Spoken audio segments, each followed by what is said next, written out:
খারে শোনা খা, তোর আর বেশি দিন খাতে পারবার না রে। আমার সাবালটা খুব বড় অসুখ, এখন ওরে হাসপাতালে ভর্তি করতে গেলি তোরে বেশি হবে। খা শোনা খা। হ্যালো আসান ভাই।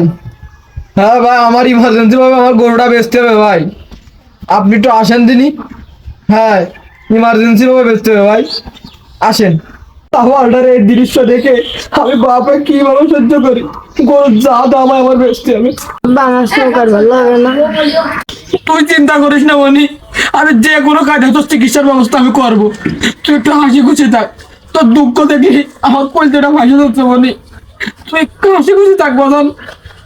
আব্বা তুমি এই চোখ নিয়ে আর অন্য জায়গায় যায় না, তুমি যাও ঘরের ভিতরে যাও বদন, যাও। আচ্ছা, ওই পাড়ায় যে গরুটা কিনেছ আসলাম, ওইটা কি তুমি বাসায় রেখে আইছো? হ্যাঁ উস্তাদ, আমি বাসায় রেখে আইছি। ওই পাড়ায় ওই কোহিনুর ফোন দিল, ওর গরু নাকি খুবই ইমার্জেন্সি বিক্রি করবে। চলো দেখে আসি। দেখে আসি একটু, চলো। উস্তাদ গরুটা কম টাকায় কিনা যাবে না, খুবই দরকার বললো। হ্যাঁ, আমরা তো তাই চাই, চলো চলো। চলেন চলেন।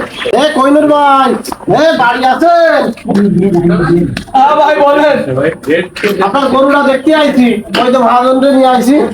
আসসালামু আলাইকুম। ওয়ালাইকুম আসসালাম। চলো গরুটা দেখে আসি। চলো গরুটা দেখে আসি।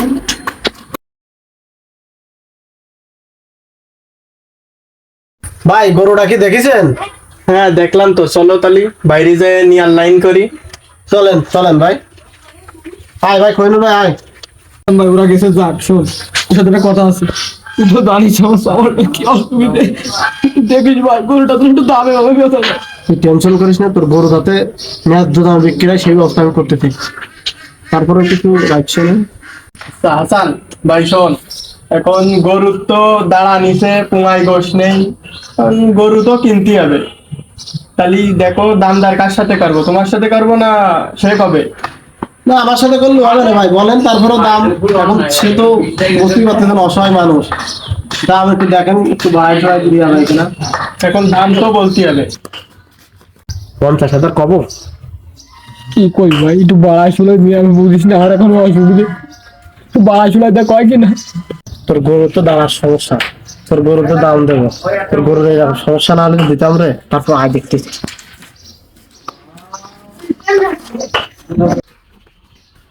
গরুর দাম 80,000 আছে, আমি আপনার 60,000 কিনে দিচ্ছি, কি কন? এখন তুমি যেটা ভালো মনে করো করো। আচ্ছা ঠিক আছে ভাই। গরু কয়ে বলে আর 2,000 টাকা বাড়াই নিছি, 52,000 আমি দিয়ে দিলাম গরুটা, কি কইস? তো ভাই তুই যা ভালো বুঝিস, আমার তো এখন টাকার দরকার।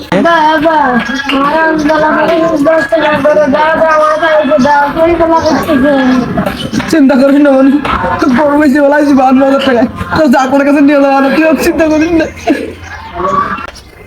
উস্তাদ তো কিনা বেচা তো সব শেষ, তাহলে লেনদেনটা ছেড়ে ফেলান। হ্যাঁ তাহলে টাকা পয়সা বুঝ করে দেবো কার কাছে? ভাই আমি তো যেমন বুঝি না, আমার ভাই আসান দিয়েছে, এখন আসান ভাই যেটা করে ভাই দেখ, আমি তো গুনতে পারিনি। আচ্ছা ঠিক আছে, আমি টাকা পয়সা নিচ্ছি, তুই ওই গরুটা খুলে নিয়ে আয়, ওই গাড়ি নিয়ে আসতে হবে, গাড়িতে উঠে দিস না, দোয়া ঠোয়া করে দিস বলো। আচ্ছা ভাই।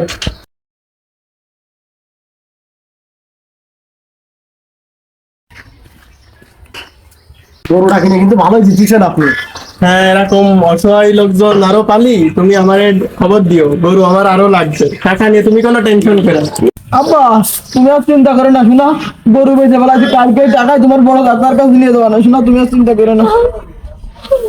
কারোর শখের গরু তখনই বিক্রি করে যখন তারা সমস্যায় পড়ে, আর এই সুযোগটা ঠিক এমন কিছু দালালরাই নিয়ে থাকে। তাই তাদেরকে কিছু বলার থাকে না এবং তারা সুযোগে সদ্ব্যবহার করে চলে যায়।